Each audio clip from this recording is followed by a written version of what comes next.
नमस्कार विद्यार्थी मित्रांनो, आज आपण आपल्या मराठी पाठ्यपुस्तकातील वस्तू ही द भा धामणसकर यांची कविता पाहूया।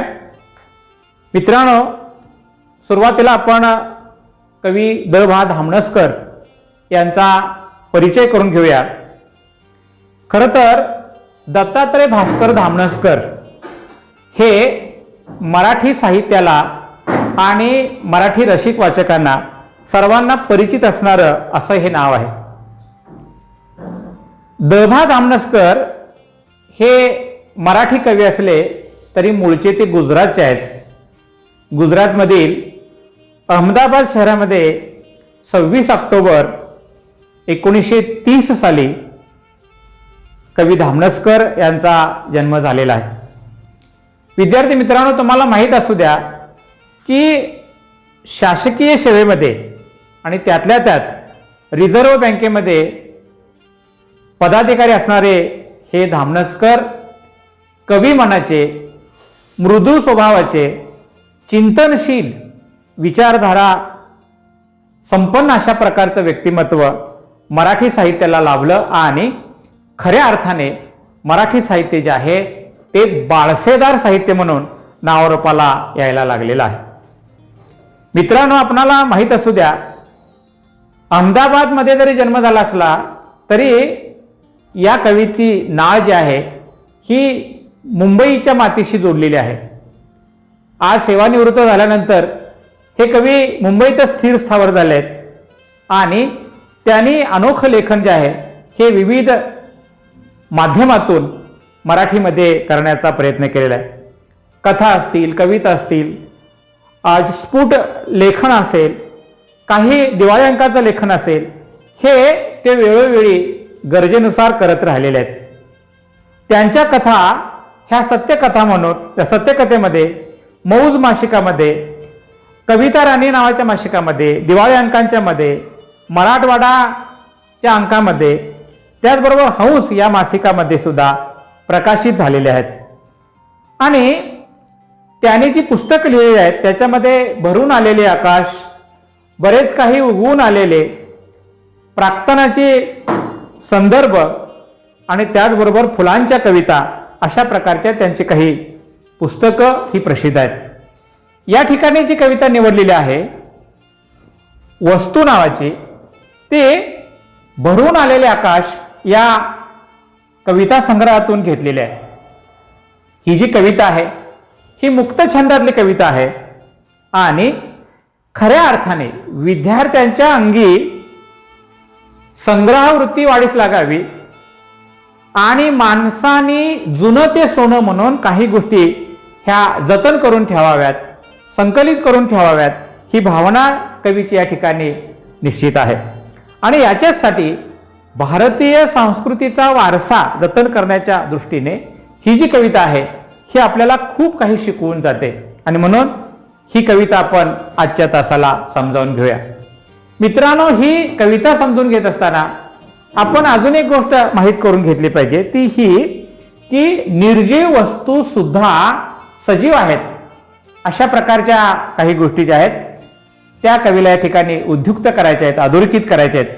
आणि निर्जीव वस्तू सजीव आहे अशी जेव्हा आपण कल्पना करतो तेव्हा आपल्या डोक्यात एक विचार येतो की या ठिकाणी नक्कीच चेतन गुणोक्ती अलंकार आपल्या डोळ्यासमोर येत असेल। चेतन गुणोक्ती अलंकार कशाला म्हणतात तर आपणास माहित आहे, अचेतन वस्तू सचेतन आहे अशी कल्पना करून जेव्हा एखादी रचना केली जाते तेव्हा त्याला चेतन गुणोक्ती अलंकार असं म्हणतात। तर हा चेतन गुणोक्ती अलंकार जो आहे तो या कवितेमध्ये प्रकर्षाने आपल्याला जाणवतो। तो द भा धामणसकर यांनी या ठिकाणी मांडलेला आहे। मी पहिल्यांदा कवितेचं वाचन करतो आणि नंतर एक एक कवितेचा जो ओळ आहे त्याचा अर्थ आपण काय करूया समजावून घेऊया। काय म्हटले बघा कवीनं, कवी असं लिहितो, वस्तूंना जीव नसेलही कदाचित, पण जीव नसल्यासारखे वागू नये त्यांना। वस्तूंना मन नसेलही कदाचित, पण ते असल्यासारखे वागलो तर वस्तू प्रचंड सुखावतात। वस्तू निखालस सेवकच असतात आपल्या, तरीही बरोबरीचाच मान द्यावा त्यांना. वस्तूंना वेगळी स्वतंत्र खोली नको असते. त्यांना फक्त आपल्या मानलेल्या जागेवरून निष्कासित न होण्याची हमी द्या. वस्तूंना असते आवड स्वच्छ राहण्याची, हे हातांना लक्षात ठेवायला सांगा. वस्तूंना जपावे, लाडावणी ठेवावे. त्यापुढे जाऊन त्याच जिवंत ठेवणार आहेत आपला स्नेह. नंतरच्या काळातही आपले आयुष्य संपले की वस्तूंनाही आजवरच्या हक्काच्या घरात राहू देत नाहीत. तेव्हा कृतज्ञतापूर्वक निरोपाचा त्यांचा हक्क शाबूत ठेवावा. कवी नेमकं काय म्हणतोय ते मित्रांनो आपण टप्प्याटप्प्याने समजून घेऊया. काय म्हणले बघा, वस्तूंना जीव नसेल हे कदाचित, पण जीव नसल्यासारखे वागू नये त्यांना. काय अर्थ आहे याचा? मित्रांनो, आपल्या घरामध्ये अनेक प्रकारच्या वस्तू असतात. जसं टेबल आहे, खुर्ची आहे, कपाट आहे, फॅन आहे, रेडिओ आहे, टीव्ही आहे, लॅपटॉप आहे. अनेक प्रकारच्या वस्तू आपल्या घरामध्ये असतात. आपलं दप्तरच आपण जर उघडलं तर त्याच्यामध्ये पेन, कंपास, बऱ्याच वेळेला इतर आणखीन काही साधनं आपल्याला सापडतात.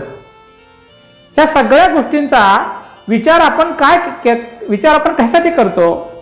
तर या सगळ्या गोष्टी आपल्या नित्य उपयोगाच्या असतात. दैनंदिन जीवनामध्ये आपल्याला त्या वारंवार लागत असतात. त्यांच्याशिवाय आपल्याला जीवन जगता येत नाही. वस्तू आणि साधनं यांच्या साह्यानंच व्यक्तीला अनेक गोष्टी ज्या आहेत त्या पूरक ठरू शकतात आणि त्याच्यातूनच त्याचं जीवन जे आहे हे जगण्यासाठी सोपं ठरू शकतं. आणि म्हणून कवी लिहितो आहे, या वस्तूंना जर आपण जीव असल्यासारखं वागवलं तर, सजीव असल्यासारखं आपण त्यांच्याशी वर्तन केलं तर, कवी स्वतःचा अनुभव या ठिकाणी लिहितो आहे. तो म्हणतो की त्या वस्तू प्रचंड सुखावतात. बघा ना, आपल्या घरातील आपण जी खुर्ची वापरतो ना, ती जर पुसून बसलो तर आपल्याला जितका आनंद होतो ना, तितकाच बघणाऱ्याला आणि तितकाच त्या खुर्चीलाही होत असतो. हे लक्षात घ्या. आणि म्हणून कोणत्याही वस्तूला आपण नीटनेटकं सांभाळलं पाहिजे असा विचार कवी या ठिकाणी उद्युक्त करतो आहे. कवी म्हणतो आहे की वस्तूंना मनही नसेल कदाचित, पण असल्यासारखे वागलो तर त्या वस्तूंना नक्की आनंद होतो. मित्रांनो, आपल्याला माहित आहे आपल्या घरामध्ये बऱ्याच वेळा बॅटरी असते, कंदील असतो, स्टोव्ह असतो. ह्या सगळ्या गोष्टी आपल्या घरातील आपली आई असेल, ताई असेल, दादा असेल, बऱ्याच वेळा घासून पुसून चकचकीत करून ठेवतात. असं का करतात? कारण त्या वस्तूंच्याकडे बघितल्यानंतर बघणाऱ्याला जेवढा आनंद होतो तितकाच वापरणाऱ्याला आनंद होतो आणि त्याही पेक्षा जास्त त्या वस्तूला सुद्धा आनंद होतो. हा विचार कवीला या ठिकाणी अधोरेखित करायचा आहे. आणि म्हणून कवी म्हणतो आहे की जीव असल्यासारखंच आपण प्रत्येक वस्तूला वागवलं पाहिजे. कवी लिहितो आहे त्यामुळेच त्या वस्तू सुखावतात. आणि म्हणून कोणालाही ज्याच्यामध्ये स्वयंस्फूर्त आनंद होतो आहे अशा गोष्टी करणं कोणालाही आनंददायीच वाटते. आणि म्हणून वस्तूच्या बाबतीमध्ये आपण हलगर्जीपणा करायला नको, तर त्यांना माणसासारखं वागवूया, माणसासारखं त्यांना सांभाळूया असा विचार कवी या ठिकाणी व्यक्त करतो आहे. याच्यावरती कदाचित रसग्रहणासाठी प्रश्न तुम्हाला येऊ शकतो की वस्तूंना जीव नसेलही कदाचित, पण जीव असल्यासारखे वागवले तर. अशा प्रकारे याच्यातील रसग्रहणासाठी ह्या 4 ओळी येऊ शकतात. आणि म्हणून पुढचा मुद्दा आपण समजावून घेऊया. काय लिहिले बघा, वस्तू निकालस सेवकच असतात आपल्या, तरीही बरोबरीचाच मान द्यावा त्यांना. वस्तूंना वेगळी स्वतंत्र खोली नको असते. त्यांना फक्त आपल्या मानलेल्या जागेवरून निष्कासित न होण्याची हमी द्या. त्याचा अर्थ काय? टीव्हीच्या ठिकाणी असायला पाहिजे, लॅम्पच्या ठिकाणी असायला पाहिजे, पंख्याच्या ठिकाणी असायला पाहिजे, आपलं दप्तर जिथं असायला पाहिजे तिथं आपण ठेवायला पाहिजे. अशा गोष्टी जेव्हा आपल्या जिथल्या तिथे ठेवतो ना, तेव्हा आपल्याला नक्की आनंद होतो. मात्र टेबल अस्ताव्यस्त पसरलेला आहे, खुर्ची इकडच्या तिकडे गेलेली आहे, दप्तर अस्ताव्यस्त पसरलेला आहे, घरातील अनेक प्रकारच्या खेळण्याचं साहित्य जे आहे ते अस्ताव्यस्त झालंय. अशा वेळेला घराचा घरपणा आपल्याला शिल्लक राहिलेला दिसतो का? अजिबात दिसत नाही. जर घराचा घरपणा जपण्यासाठी आपण जिथल्या वस्तू तिथं ठेवतो त्यावेळेस आपला आनंद वाटतो ना, तसंच कवीला हाच मुद्दा अधोरेखित करायचा आणि म्हणून कवी म्हणतोय प्रत्येक वस्तूची जागा निश्चित झालेली आहे. फॅन म्हणजे तो सिलिंगलाच आपल्याला चांगला दिसतो, टेबल फॅन असेल तर टेबल जवळ चांगला दिसतो. तसं प्रत्येक वस्तूची जागा निश्चित आहे. टीव्ही कुठं असायला पाहिजे, खेळणी कुठं असायला पाहिजे, दप्तर कुठं असायला पाहिजे, घरातील आपली बॅग कुठं असायला पाहिजे, चपला कुठं असायला पाहिजे, चप्पलचं स्टँड कुठं अनेक गोष्टी आहेत. आणि म्हणून ज्या त्या ठिकाणी जी ती वस्तू योग्य ठिकाणी जर ठेवली ना तर घराची शोभा वाढते, त्या वस्तूची शोभा वाढते. नव्हे ज्या घरामध्ये तो माणूस वर्तन करतो आहे ना त्या माणसाचा सुद्धा एक आखीव आणि रेखीवपणाची छाप जी आहे ती समाजमनावरती पडू शकते, घरातल्या प्रत्येक घटकावरती पडू शकते. आणि म्हणून प्रत्येक माणसानं वस्तूंना आपल्या बरोबरींची किंमत देऊन योग्य अशा प्रकारची त्यांची निगराणी राखून त्यांचा योग्य सांभाळ करणं, योग्य ठिकाणी त्यांना जतन करणं, योग्य ठिकाणी त्यांची व्यवस्था लावणं हे माणसाच्या हातात आहे. आणि म्हणून शक्यतो वस्तूची जागा बदलणार नाही याची खबरदारी प्रत्येक माणसानं घ्यावं, त्यांना योग्य प्रकारानं आदर द्यावा असा विचार कवी या ठिकाणी व्यक्त करतो आहे. बालमित्रांनो, अजून एक मुद्दा कवी या ठिकाणी लिहितो आहे तो खरोखर समजून घेण्यासारखा आहे. कवी लिहितो आहे की वस्तूंना जपावे, लाडाहूनही ठेवावे, त्या पुढे जाऊन त्याच जिवंत ठेवणार आहेत आपला स्नेह नंतरच्या काळातही.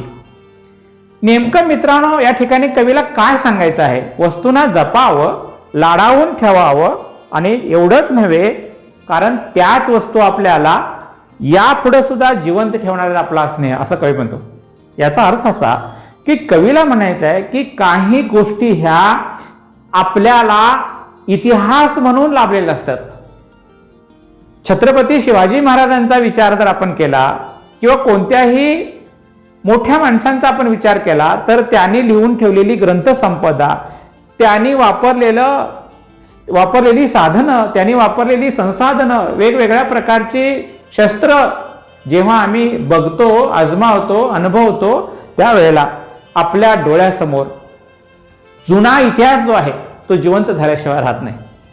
जेव्हा आम्ही एखाद्या संग्रहालयाला भेट द्यायला जातो तेव्हा तिथं जर आपण ढाल बघितली, तलवार बघितली, भाले बघितले, बर्चे बघितले, तिथली वेगवेगळ्या प्रकारची शस्त्रास्त्र बघितली, दारुगोळा बघितला, तिथलं पुस्तकांचं संग्रहालय बघितलं, वस्तूंचं संग्रहालय बघितलं, आपल्याला केवढा आनंद होतो. नुसता आनंद होत नाही तर इतिहासाला जिवंतपणा आणण्याचं एक वेगळं विचार जो आहे तो त्या ठिकाणी निर्माण होतो आणि त्याच्यातील एक वेगळी संवेदनशीलता जी आहे ती आपली जागी होते आणि आपण अगदी आनंदानं उत्स्फूर्तपणे त्या सगळ्या भावना काय करतो माहीत करून घेतो. आणि म्हणून हाच विचार कवीला या ठिकाणी अधोरेखित करायचा आहे. कवी तेवढ्यासाठी म्हणतो आहे की वस्तूंना लाडाहूनही ठेवावं, कारण त्या वस्तूंना जपल्यानंतर, लाडावून ठेवल्यानंतर खऱ्या अर्थाने त्याच वस्तू इतिहास जिवंत ठेवण्याचं काम करतात, संस्कृती जतन करण्याचं काम करतात. याच वस्तू आपला इतिहास जो आहे तो खऱ्या अर्थानं शाबूत ठेवत असतात. आणि म्हणून कोणत्याही वस्तूला इजा पोचणार नाही, धक्का पोचणार नाही ही खबरदारी प्रत्येक माणसानं घेतली पाहिजे. कारण का? कारण नवा इतिहास घडवायचा असेल तर आणि जुन्या इतिहासाची आपल्याला खऱ्या अर्थानं समृद्ध माहिती उपलब्ध करून घ्यायची असेल तर वस्तूंचीच आपल्याला मदत घ्यावी लागते. आणि म्हणून वस्तू ह्या जतन केल्या पाहिजेत, वस्तूंचं संकलन केलं पाहिजे, वस्तूंचं संवर्धन केलं पाहिजे, वस्तूंना आपण चांगल्या प्रकारे योग्य अशा प्रकारची वागणूक जी आहे ती दिली पाहिजे. हा महत्तम विचार या ठिकाणी कवी धामणसकर या ठिकाणी अधोरेखित करतायत. बालमित्रांनो, हे सगळं समजून घेत असताना आपण नेमकं काय करायचं आहे तर आपण काही गोष्टींच्या मध्ये काही गोष्टी करत असताना अशा काही बाबी समजून घेतल्या पाहिजेत की जशा प्रकारे आपण आपल्या वस्तूंना वागवतो आपला पेन असेल, आपली पेन्सिल असेल, आपला कंपास असेल, आपलं पुस्तक असेल, आपला ड्रेस असेल, त्याला जसं आपण वागवतो ना, अगदी तसंच घरातल्या प्रत्येक वस्तूच्या बाबतीमध्ये आपलं वर्तन असायला पाहिजे. हा विचार या ठिकाणी कवीला अधोरेखित करायचा आहे.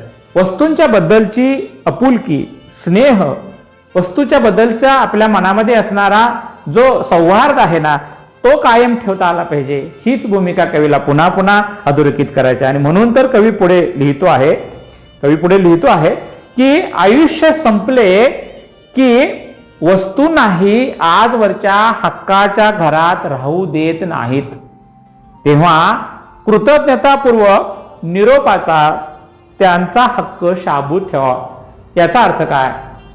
याचा अर्थ असा की घरातल्या अनेक वस्तू ज्या आहेत ह्या कधी कधी वापरून किंवा काही कालमर्यादा संपली की त्या वेगळ्या कराव्या लागतात. माणसाच्या बाबतीत ही काय म्हणतात माहित आहे ना, मॅन इज ए मॉर्टल. मनुष्य मर्त्य आहे. जेव्हा माणसाच्या देहातील जीव त्याला सोडून जातो तेव्हा त्या मुर्द्याला आपण जतन करतो का? नाही ना. परंतु आपण एक काय खबरदारी घेतो, त्याच्यावरती अंत्यसंस्कार करत असताना त्या देहाची अवहेलना करत नाही. अत्यंत अदबीनं, अत्यंत आपुलकीनं, अत्यंत प्रेमानं त्या देहाला आपण काय करतो, व्यवस्थितपणे त्याची विल्हेवाट लावेपर्यंत काय करतो, सांभाळतो, जोपासतो.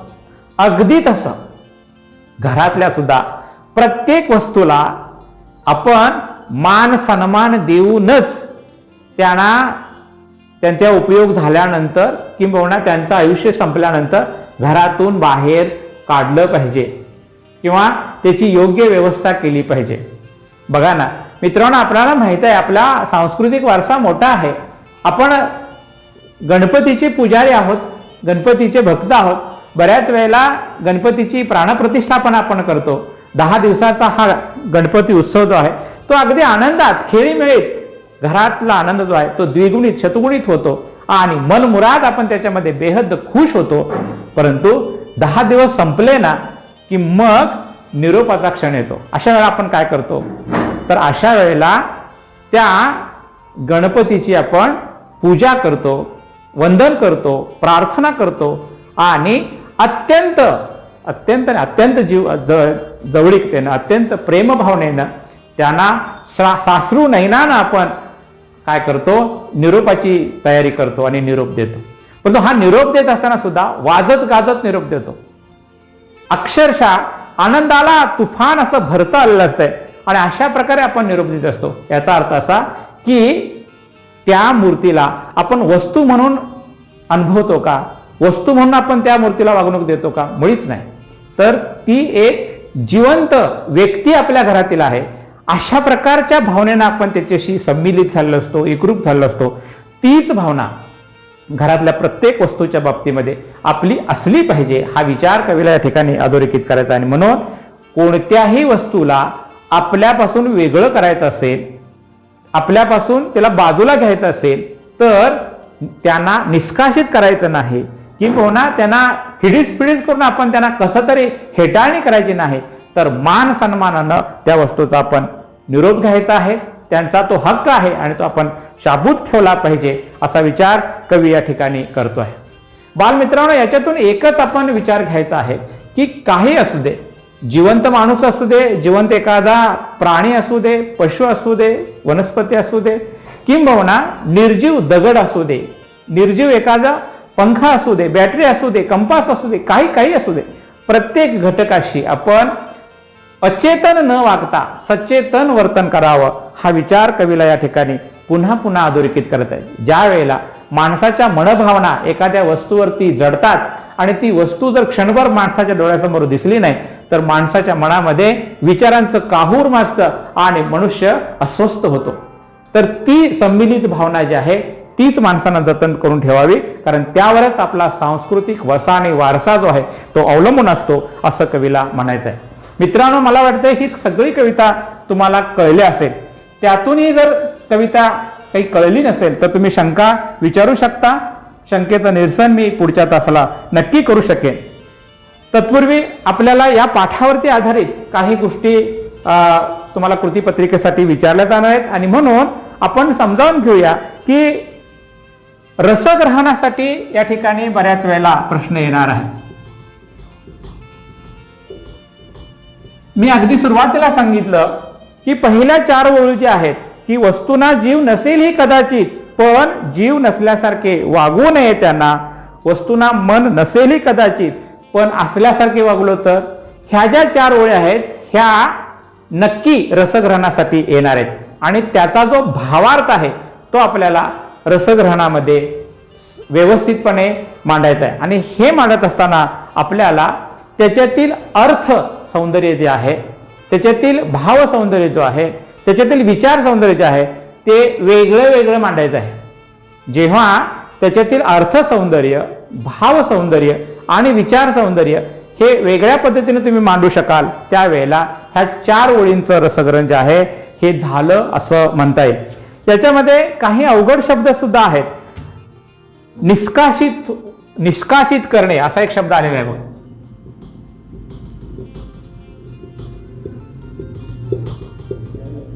निष्कासित करणे याचा अर्थ काढून टाकणे. खरं तर असं एखाद्या घटकांना काढून टाकू नये असा विचार कवीला या ठिकाणी व्यक्त करायचा आहे. मला वाटतं ह्या सगळ्या गोष्टी तुम्हाला कळलेल्या असतील. तरी सुद्धा या ठिकाणी छोटासा मी तुम्हाला स्वाध्याय देतो आहे. स्वाध्याय असा आहे की कवीला वस्तूंना स्वतंत्र खोली नको असते असे का म्हणायचे वाटते. कवीला वस्तूंना स्वतंत्र खोली नको असते असे का म्हणावेसे वाटते. तुमचे मत थोडक्यात लिहा. या ठिकाणी कवीला नेमकं असं का म्हणायचं आहे याबद्दलचं तुमचं जे मत आहे ते तुम्ही थोडक्यात मांडायचं आहे. मला वाटते कवीला याच्यातून सांगायचं असेल की स्वतंत्र खोली जर दिली तर वस्तूंना एकाकीपणा येईल, वस्तूंना त्यांच्या विचारांचा कोंडमारा झाल्यासारखं होईल, वस्तू ह्या विमनस्क स्थितीमध्ये जातील. ते जर त्यांना जाऊ द्यायचं नसेल तर आपण त्यांना माणसासारखीच वागणूक दिली पाहिजे हा विचार त्या ठिकाणी अधोरेखित करायचा असेल असं मला वाटतंय. आणि म्हणून या गोष्टीचं उत्तर लिहित असताना आपण काय समजून द्यायला पाहिजे की घरातल्या ज्या वस्तू आहेत, घरातली जी संसाधनं आहेत त्या प्रत्येक घटकांच्या मध्ये आपण जीव ओतून विचार करून त्यांना योग्य प्रकारचा मान सन्मान आपण दिला पाहिजे. तसं केल्यामुळे वस्तू दीर्घकाळपर्यंत टिकतात, त्या दीर्घकाळपर्यंत आपल्याला सहकार्य करतात, साथ देतात आणि त्याच्यामुळे आपला जो आनंद आहे हा आनंद द्विगुणित होतो, नव्हे तो शतगुणित सुद्धा होतो. आणि जर जसा व्यक्तीला आनंद होतो, व्यक्तीच्या बघणाऱ्या समोरच्या त्याच्या मित्रांना, नातेवाईकांना जसा आनंद होतो त्याहून जास्त आनंद, कितीतरी कैक पटीने आनंद जो आहे तो त्या वस्तूंना सुद्धा होत असतो. आणि खऱ्या अर्थानं माणसाचा स्वानंद जो आहे ना हा परमोच्च क्षण आहे. आणि म्हणून स्वानंदाला उभारी देणाऱ्या कुठल्या ज्या गोष्टी असतील त्या प्रत्येक गोष्टीमध्ये आपण जीव ओतून लक्ष घातलंच पाहिजे हाच विचार कवीला या ठिकाणी व्यक्त करायचा आहे. आणि म्हणून शालेय जीवनामध्ये, लहान वयामध्ये, संस्कारशील वयामध्ये जर आपण अशा प्रकारच्या गोष्टींच्या बाबतीत काही माहिती मिळवली, संकलित केली आणि त्या दृष्टीने आपण आपलं वर्तन केलं तर भविष्यामधले आपलं जे वर्तन असणार आहे ते जबाबदार वर्तन असणार आहे. खऱ्या अर्थानं समाज मनाला घडवण्यासाठी, समाज मन बांधण्यासाठी, आपल्या विचाराची एक धार जी आहे ती अधिक तेजोमय करण्यासाठी हे विचार नक्कीच उपयुक्त ठरणार आहेत. हा विचार या कवीला या ठिकाणी अधोरेखित करायचा. आणि म्हणूनच तुम्हा विद्यार्थ्यांच्यासाठी ह्या बालवयामध्ये संस्कारशील मन जतन करण्यासाठी कवी हा महत्तम विचार या ठिकाणी या छोट्याशा वस्तू नावाच्या कवितेतून अधोरेखित करण्याचा प्रयत्न करतो आहे. मित्रांनो, मला वाटते की तुम्हाला कविता नक्की कळली असेल. पुन्हा घरामध्ये जाऊन तुम्ही एकदा या कवितेला तिचं वाचन करा, चिंतन करा आणि काही शंका असतील तर वहीमध्ये लिहून काढा. आपण पुढच्या वेळेला नक्की त्या प्रत्येक शंकेचं निरसन करूया.